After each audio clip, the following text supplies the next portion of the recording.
লি তুমি সকাল সকাল রেডি হয়ে গেছো তাড়াতাড়ি? হ্যাঁ, আজকে আমার এক্সাম। আচ্ছা, আজকে কি এক্সাম? ইংরাজি। তাই? ইংরেজি তো মৌখিকও হবে আবার লিখিতও হবে। তা কোনো কবিতা কি মুখস্থ করেছো? কালকে তুমি মুখস্থ করে দিয়েছে, এবার আমি আজকে মুখস্থ হয়ে গেছে আমার। তাই? তার কবিতাটা একটু শোনাও। আগে একটা শোনা। আচ্ছা শোনাও। জানা ছিল বিটস। বিজ্ঞানা। তাহলে 10।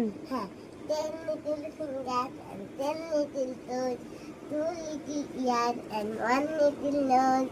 তারপর হচ্ছে 2 little eyes, then shine so bright, 1 little mouth to kiss mother good night. বাহ, দারুণ মুখস্থ হয়েছে।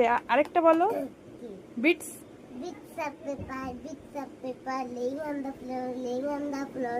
তারপর হচ্ছে make the place die. তারপর হচ্ছে pick them up. বাহ, কি হলো?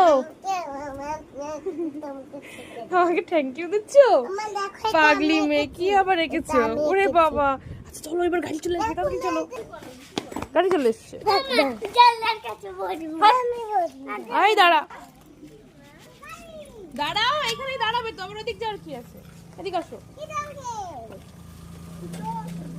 এনে তো চল না হয়েছে, ওটা চেপে বস। ওঠো ওঠো ওঠো ওঠো ওঠো। যাও ওঠা। ওই ওই ওখানে বসো। যাও তুমি ওই জানলার পাশে বসো। যাও ওই যে জানলা। দাও গেট আটকে। এই তুলি, এই টাটা। ভালো করে পরীক্ষা দেবে।